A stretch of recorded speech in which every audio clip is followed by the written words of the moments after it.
बच्चों अस्सलाम वालेकुम। तो अब डिमिनिशिंग बैलेंस मेथड का जैसा कि चल रहा है तो अब एक सवाल मैं स्टार्ट करता हूं 5 ईयर का। ठीक है, ये 2017 में 2017 का क्वेश्चन नंबर 9C है, विजिबल है ना ये।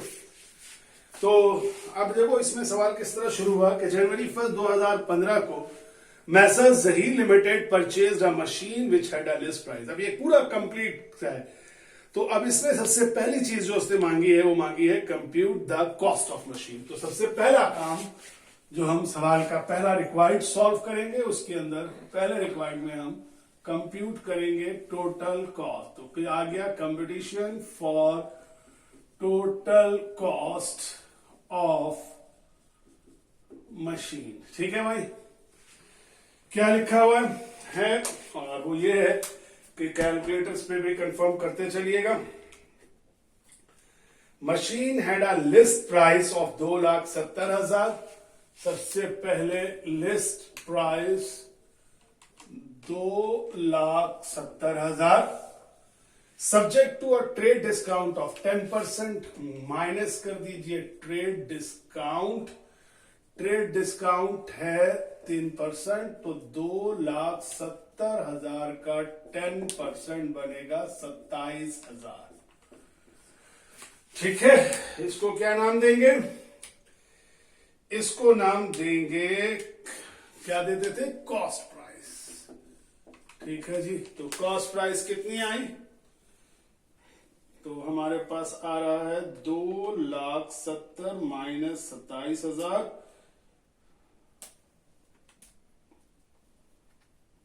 2,43,000, 2,43,000। फिर कहने लगा 2% credit term were 2, 10 and 30। Payment was made with in discount. तो उन्होंने फौरन ही बता दिया कि भाई डिस्काउंट पीरियड में पेमेंट हो गई है। माइनस कर दीजिए कैश डिस्काउंट 243,000 का 2%। याद रहे 9 नहीं है, ये 4 है। जरा और साफ साफ लिख दूं 4। तो 2,43,000 का कितना परसेंट? 2%। तो ये आ गया जनाब आपके पास 4,860। 243,000 से 2,43,000 से माइनस कर दीजिए 4,860। 2,38,140। सही है फिगर? इसको क्या कहते हैं? इसको कहते हैं कैश प्राइस। अब इसके बाद क्या सेल्स टैक्स है इसमें? प्रोविजन से ये वो नहीं है। जब ये नहीं है तो इसको कैश प्राइस की जगह इसी को नाम दे दीजिए इनवॉइस प्राइस, क्योंकि सेल्स टैक्स वगैरह तो कुछ है ही नहीं। अब आगे कहने लगा कि ड्यूरिंग ट्रांसपोर्टेशन, ठीक है, a part was damage which was replace at a cost of 10,000। अब डैमेज है, डैमेज याद रखिए कि डैमेज का पार्ट रिप्लेस जो है वो फिक्स एसेट की कॉस्ट में ऐड नहीं होगा, रेवेन्यू एक्सपेंडिचर है। फिर कहने लगा एक स्पेशल पार्ट ऐड हुआ जो कि इंप्रूव करता है एफिशिएंसी, कैपिटल है 45,000 की कॉस्ट। और फिर कहने लगा अदर, यानी जब दुकान से ले रहे थे तो ये हुआ कि उसपे एक मजीद एक पार्ट लगा दिया जो कि एफिशिएंसी का है। तो ये इसमें अब आप यहां प्लस कर दीजिए ऐसे, अदर कैपिटल एक्सपेंडिचर। ठीक है ना, अदर कैपिटल एक्सपेंडिचर, जिसमें आप लिखिए एडिशनल पार्ट जो कि था 45,000 का। उसके बाद अदर एक्सपेंडिचर था इंस्टॉलेशन। इंस्टॉलेशन की कॉस्ट ऐड करते जाइएगा 12,000। फिर टेस्ट रन भी कैपिटल एक्सपेंडिचर होता है 14,860। आखिर में है फायर इंश्योरेंस प्रीमियम। हम जानते हैं कि fire insurance premium capital expenditure नहीं है। इन तीनों को प्लस कर लीजिए, 45,000 प्लस 12,000 और प्लस 14,860, टोटल बनता है 71,860। इसी लाइन में इसी के सामने लिखिएगा, और नीचे अगर लिखते हैं ना तो फिर कुछ लिखना पड़ेगा। अगर फर्ज करो कोई नीचे लिख दो तो यहाँ पे लिख देना टोटल अदर कैपिटल एक्सपेंडिचर, लेकिन अगर कोई लाइन नहीं लिखना तो ऊपर ही लिख के प्लस कर दो दोनों को। तो जनाब कितना बना, अगर हम इसमें प्लस करें 2,38,140, 3,10,000 हो गई टोटल कॉस्ट। ये था हमारे सवाल का पहला रिक्वायर्ड। पहला क्या, compute the cost of machine. ठीक है, अच्छा अब सवाल में अगर तुम देखो तो उसने कहा है कि machine will have a useful life 4 year after which it could be sold 10,000, यानी लाइफ भी दे दी और स्क्रैप वैल्यू भी दे दी। लेकिन अब देखना है कि मेथड कौन सा है। तो सवाल का दूसरा रिक्वायर्ड कहीं लगा, compute the depreciation for first 2 year under diminishing balance method, और रेट ऑफ डेप्रिसिएशन कितना परसेंट, 50%। अब रेट ऑफ डेप्रिसिएशन अगर दे दिया तब तो कोई मतलब ही नहीं, और डिमिनिशिंग बैलेंस मेथड कह दिया। तो आपको मालूम है कि अगर मेथड डिमिनिशिंग है तो डिमिनिशिंग या डिक्लाइनिंग बैलेंस मेथड अगर है तो हमें सिर्फ डेप्रिसिएशन का रेट चाहिए था, और वो रेट भी बता दिया गया 50%। तो हमें ना स्क्रैप वैल्यू की जरूरत है ना हमें लाइफ की जरूरत है। बस हम जाएंगे कैलकुलेट कर लेते हैं, डालते हैं हेडिंग। क्या कैलकुलेट करना है जी, सेकंड रिक्वायर्ड में competition for depreciation expense by diminishing balance method. अच्छा साथ में देख लेंगे परचेज की डेट क्या थी, यहां लिख देते हैं डेट ताकि याद रहे। डेट ऑफ परचेज थी जनवरी की 1 2015। और सवाल में दूसरी चीज देख लीजिए, एयर एंड है दिया हुआ, कब एयर एंड हो रहा है, फौरी तौर पर तो मुझे नजर नहीं आ रहा, तो नजर नहीं आ रहा तो फिर अच्छी बात है, मुझे नजर नहीं आ रहा, आप भी देख लीजिएगा। तो फिर तो हमेशा दिसंबर 31 ईच ईयर बनता है। तो क्या होगा, डेप्रीसिएशन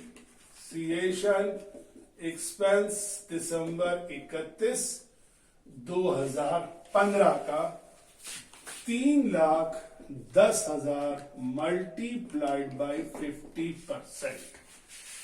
ठीक है ना, क्योंकि इसमें वही कॉस्ट होगी जो उसकी टोटल कॉस्ट है, वही डेप्रिशिएबल कॉस्ट होगी। तो 50% बन रहा है 1,55,000। यही डेप्रिसिएशन एक्सपेंस 16 में निकालने के लिए 3,10 से 1,55 माइनस होगा। इत्तेफाक आप देखिएगा कि ये माइनस करके भी वही फिगर आएगी। तो अब इस 1,55,000 यानी 1,55,000 का हम लेंगे 50%। तो इसका 50% बनता है 77,500। अब 2 साल का कहा था, 2 साल का निकाल दिया, सवाल का दूसरा रिक्वायर्ड हो गया। ठीक है, तीसरा रिक्वायर्ड में आपको एंट्री शेंट्री नहीं बोल रहे, कह रहे हैं अलाउंसेस फॉर डेप्स का टी अकाउंट बनाओ, डायरेक्ट बनाओ। लिखो अलाउंसेस फॉर डेप्रिसिएशन, और चूंकि मशीन है तो लिख दो मशीन, ये टी अकाउंट बना दो। अब पता है ना भाई, एंट्री बनती तो क्या बनती, बनाने की जरूरत नहीं है, लेकिन सोचो क्या बनती, डेप्शन expense debit, allowances for डेप्शन credit. लिखो दिसंबर 31 2015 को डेप्रिसिएशन एक्सपेंस की वजह से 1,55,000 से क्रेडिट। टोटल करो, इधर भी 1,55,000, इधर भी 1,55,000।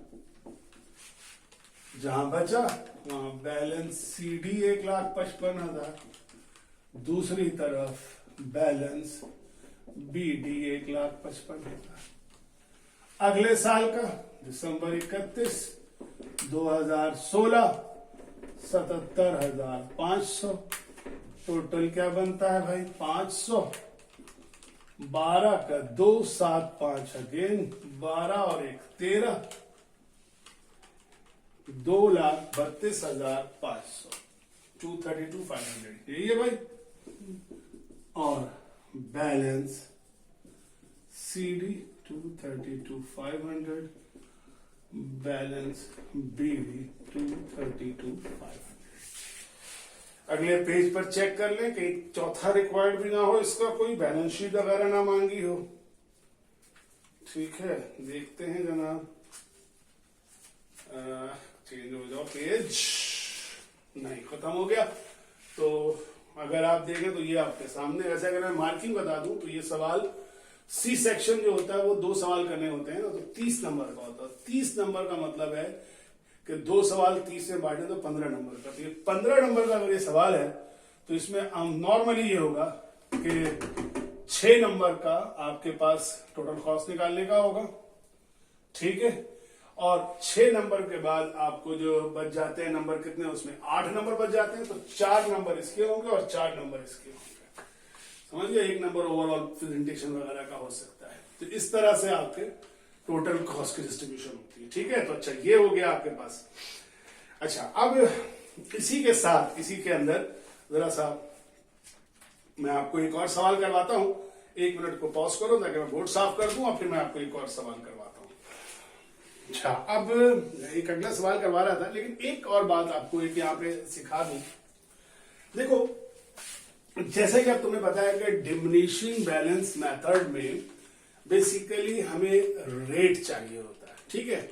लेकिन यहीं पर अगर तुम मेरे उसमें देखोगे, क्या नाम है, स्टडी नोट्स में चेक करोगे तो एक चीज सिखाई गई है आपको, और वो सिखाई गई है कि डेप्रिसिएशन का रेट अगर कभी गिवन ना हो, ये पेज नंबर 12 पर how to calculate depreciation rate in declining balance method if not given. देखो, अगर तुम्हें नजर आ रहा हो, चेक करो, नजर आ रहा है ये वाला पॉइंट, ये जो पॉइंट है पेज नंबर 12 पे, ठीक है, ये वाला, बस ये वाले पॉइंट से पढ़ लेना एक दफा, ठीक है। ये वहां पे भी दिया हुआ है, मैं बता वैसे ही रहा हूं कि अगर कभी किसी दफा आपसे सवाल में मेथड कह दिया पेपर में आपसे कि जी कौन सा मेथड है, डिमिनिशिंग बैलेंस मेथड है, सवाल के लिए टोटल कॉस्ट तो दे दी आपको, फर्ज करो 1 लाख रुपए दे दी, लेकिन उसमें आपको डेप्रिसिएशन रेट नहीं बताया।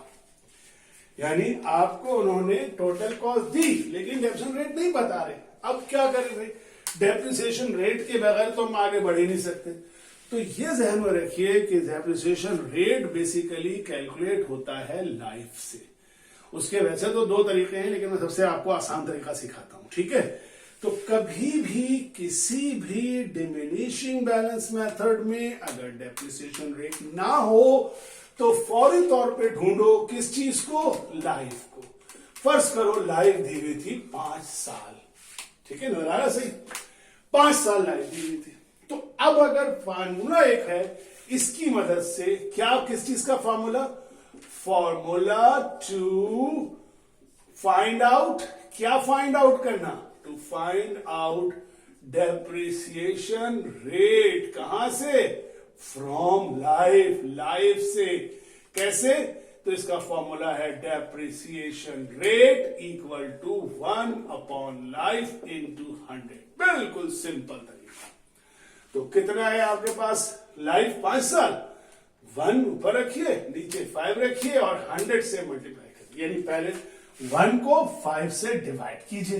देखिए, करिए, कैलकुलेटर उठाइए, आप लोग उठाया कैलकुलेटर, उठाइए, लिखिए, कैलकुलेटर में लिखिए, टाइप कीजिए 1, अब दबाइए डिवाइड, अब दबाइए 5 इक्वल टू का साइन दबाइए, कितना आया, 0.2 लिखा हुआ आया, उसको 100 से मल्टीप्लाई कर दीजिए, तो अब आपके पास रेट हो जाएगा 20%। तो अगर 5 साल लाइफ है तो 20%। अगर यही 5 साल की जगह वो कहता 10 साल लाइफ है, ठीक है ना, 10 ईयर लाइफ है, तो अब क्या होता, ये डेप्रिसिएशन रेट 1 अपॉन 10 इंटू 100। अब 1 को आप 10 से डिवाइड कीजिए, देखिए आपको बता रहा होगा 0.1 आएगा, उसको 100 से मल्टीप्लाई कर दीजिए, तो आपके पास आ जाएगा 10% का। तो आज के बाद हमेशा याद रखिएगा, अगर कभी सवाल में रेट ना दिया हुआ हो तो इस तरह से रेट निकालते हैं, ठीक है। अब मैं इसी बात को लेकर चलता हूं, आपको सिखाता हूं। देखिए, क्वेश्चन एक पुराना तरह से 2013 प्राइवेट में क्वेश्चन नंबर 9C, कौन सा, 2013 प्राइवेट क्वेश्चन नंबर 9C। कहने लगा calculate depreciation expense, calculate depreciation, नहीं सॉरी, सी में पहले रिक्वायर्ड से पहले देखिए कह रहा है Usman and company purchase a machine costing 5,25,000 on March 31, 2012। जरा डेट फौरन देख लीजिए, जनवरी से नहीं है, March 31 है। It was estimated to have a salvage value of 1,25,000। फिर कहने लगा यूजफुल लाइफ है कितनी, 10 साल। रिक्वायर्ड क्या है, calculate depreciation charge. Depreciation charge का मतलब है depreciation expense for the year ended December 31, 2012 को स्ट्रेट लाइन मेथड से भी, और फिर pass entry record depreciation expense as on December 31 under diminishing balance method. अब देखें सवाल में दो ही रिक्वायर्ड थी, मगर देखिए क्या सियासत क्या की, जब डेप्रिसिएशन चार्ज या एक्सपेंस निकालने कह रहे हैं तो कह रहे हैं स्ट्रेट लाइन मेथड से, ठीक है। लेकिन अगले मेथड में, अगले वाले रिक्वायर्ड में क्या कह दिया, रिकॉर्ड करो एंट्री बना के डेप्रिसिएशन को, लेकिन किस मेथड से, डिमिनिशिंग बैलेंस मेथड से। तो अब स्ट्रेट लाइन से पहले किया तो अब दोबारा करना पड़ेगा, पहले कैलकुलेट करना पड़ेगा डिमिनिशिंग से, फिर हम जाके कर एंट्री बनाने के काबिल हो सकेंगे। मगर जहां यहां पे डिमिनिशिंग बैलेंस दे रहा है उसमें रेट नहीं बता रहा, क्योंकि डेप्रिसिएशन का रेट नहीं मालूम है। तो अब आपको मालूम है कि आप रेट से निकाल लेंगे। कैसे निकालेंगे, लाइफ से निकालेंगे। अब किसी के जहन में आएगा, एक दो बच्चे मेरे होंगे जिनके दिमाग में एक सवाल आएगा, शैतान डालेगा उनका सवाल, क्या सर लेकिन जो रेट तो दिया, वो लाइफ जो दी हुई वो तो स्ट्रेट लाइन की लाइफ दी हुई है, उससे डिमिनिशिंग बैलेंस का कैसे रेट निकल आएगा। तो भाई डिमिनिशिंग बैलेंस और स्ट्रेट लाइन की लाइफ नहीं दी हुई होती, लाइफ हमेशा फिक्स एसेट की दी हुई होती है। तो डिमिनिशिंग बैलेंस हो या स्ट्रेट लाइन मेथड हो, दोनों में लाइफ एक ही होगी, ठीक है। हम बस रेट निकालेंगे लाइफ की मदद से। तो अब पहले अगर मैं यहां पर डेटा जॉट डाउन कर लूं सारा सवाल का, तो सबसे पहली चीज डेट ऑफ परचेज बताई गई है मार्च की 31, 2012। टोटल कॉस्ट बताई जा रही है मुझे मेरे फिक्स एसेट की 5,25,000। हाँ, सॉल्वेज वैल्यू बताई जा रही है मुझे कितनी, 1,25,000, और लाइफ मुझे बता दी गई है 10 साल। ठीक है जनाब। सवाल का पहला रिक्वायर्ड कहता है कि मैं कंप्यूटेशन करूं डेप्रिसिएशन एक्सपेंस की बाई, और मैं जो हूं ना ये SLA मैं लिख रहा हूं, ठीक है, पेपर में पूरा लिखना है, स्ट्रेट लाइन मेथड जो नॉर्मल तरीका होता है, ये नहीं कि आप भी वहां पे शॉर्ट फॉर्म खेलते रहे। और इसमें आप स्ट्रेट लाइन मेथड में तो फॉर्मूला दिखा दीजिए पहली दफा। क्या फॉर्मूला है, depreciation expense per year equal to total cost minus scrap value divided by life. 5,25 करते जाइएगा, माइनस 1,25 डिवाइडेड बाय 10। कितना बनेगा भाई, 5,25 से 1,25 माइनस करेंगे तो मेरा ख्याल है 4 लाख आ जाएगा, सही कह रहा हूं। और उसको जब 10 से डिवाइड कर देंगे तो सीधी सी बात है 40,000 आ जाएगा। तो 40,000 आ गया डेप्रिसिएशन एक्सपेंस पर ईयर। चूंकि उसने किस साल का मांगा है सवाल में, December 31, 2012। तो लिख के दिखा दीजिए कि डेप्रिसिएशन एक्सपेंस December 31, 2012 40,000 होगा। अब सवाल का दूसरा रिक्वायर्ड क्या मांगा है कि जनाब डेप्रिसिएशन की रिकॉर्डिंग की एंट्री बना दो। ठीक है जी, बना देते हैं। क्या नाम था कंपनी का, खालिद एंड कंपनी, नहीं खालिद तो ऊपर वाले का था, इसका था उस्मान। लिखा उस्मान एंड कंपनी। क्योंकि डेप्रिसिएशन को रिकॉर्ड करने की एंट्री कहलाती है adjusting entry.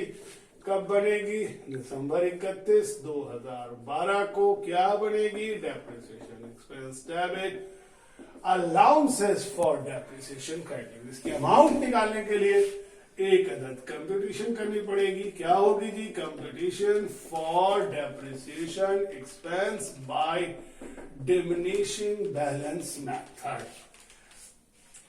Diminishing balance method करने के लिए सबसे पहला काम क्या करना होगा, डेप्रिसिएशन का रेट निकालना होगा। अब चूंकि मैं ये फॉर्मूला आपको वहां लिखवा चुका हूं, क्या होगा, 1/10 into 100 कितना परसेंट आ जाएगा, 10% आ जाएगा। 10% आ गया तो अब हम डेप्रिसिएशन एक्सपेंस जो निकालेंगे पहले साल का December 31, अरे यार हाँ, ये भी गलत हो गया, एक मिनट सही कराता हूं। चलो पहले ये कर लेता हूं, फिर मैं उसको सही करता हूं। डेबिट एक्सपेंस दिसंबर 31, 2012। क्या गलती हुई समझ में आया आप लोगों को? अभी देखिए इसमें समझ में आएगा। कितनी कॉस्ट है? पहली बात 5.25, पूरी 5.25 लिख दी। कौन सी चीज भूल गए? स्क्रैप वैल्यू भूल जाइए। मल्टीप्लाइड बाय कितना परसेंट? 10%। ठीक, लेकिन अब 10% के बाद जो मैं वहां नहीं किया, जो मुझे याद अभी आया, यहां पे करना जरूरी है। और वो क्या? क्योंकि एसेट परचेज कब हुआ था? मार्च की 31 तारीख को। मार्च की 31 का मतलब है 5 महीने, 3 महीने गुजर गए। जनवरी गुजर गया, फरवरी गुजर गया, मार्च। कहां से काउंट करो? अप्रैल से काउंट करो। अप्रैल, मई, जून, जुलाई, अगस्त, सितंबर, अक्टूबर, मार्च का हाथ में, अक्टूबर, नवंबर, दिसंबर, तो 9 महीने होते हैं अप्रैल से। तो इसलिए इसको करोगे 9/12। वही 9/12 मुझे वहां भी करना था, समझे?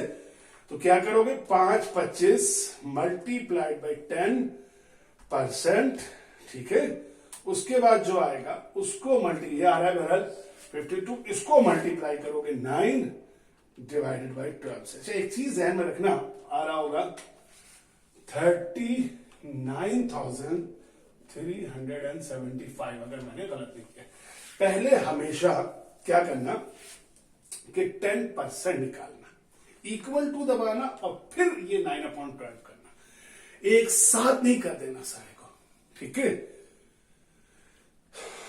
फिर कर लेते हैं 5,25,000, 12,25,000। ठीक है, तो मैं चेक करने के लिए कर लेता हूं। 5,25,000 into 10% multiplied by 9 divided by 12, आपके पास आ रहा है 39। अच्छा, यहां क्या रह गया था? तो यहां भी यही करना था कि बल्कि पहले एंट्री में वैल्यू लिख दूं यहां पे। हाँ, 39,375। तो आखिरी यहां इसमें ये करना था कि हमने पर ईयर तो 40,000 निकला, लेकिन ये 40,000 इस साल का नहीं होगा, इस साल को भी 9/12 करना पड़ेगा। तो 40,000 का 9 से मल्टीप्लाई, 12 से डिवाइड, तो पहले साल का आएगा 30,000। ठीक है, तो कंफ्यूज तो नहीं हुए? सिर्फ इतना था। ठीक है, तो आप देख लो, 2 बातें आप क्लियर कर डाली। क्या? कि अगर कभी डेप्रिसिएशन का रेट डिक्लाइनिंग में ना दे, इस तरह से रेट निकाल लो। ठीक हो गया? और अगर फिर वही वाली बात कि अगर साल बिल्कुल शुरू से नहीं है, तो दोनों ही मेथड में क्या होगा? करेगा। और ये भी देख लो कि सवाल का रिक्वायर्ड पढ़ते हुए बहुत ध्यान से पढ़ना है। अगर जरा सा बच्चे ध्यान से नहीं पढ़ते, क्योंकि इससे पेपर में हुआ था 2013 में, कुछ बच्चों ने क्या किया, लाइन में पढ़ते हुए ये निकाला और इसी से एडजस्टिंग एंट्री बना दी। हालांकि सेकंड रिक्वायर्ड में उन्होंने समझा कि सिर्फ एडजस्टिंग एंट्री मांगी, जबकि एडजस्टिंग एंट्री नहीं मांगी थी। एडजस्टिंग एंट्री ही सिर्फ नहीं मांगी थी, बल्कि उसमें मैथड भी था। ठीक है, तो that's all for this week. मिलते हैं इंशाल्लाह नेक्स्ट वीक नए लेक्चर के साथ। अल्लाह हाफिज।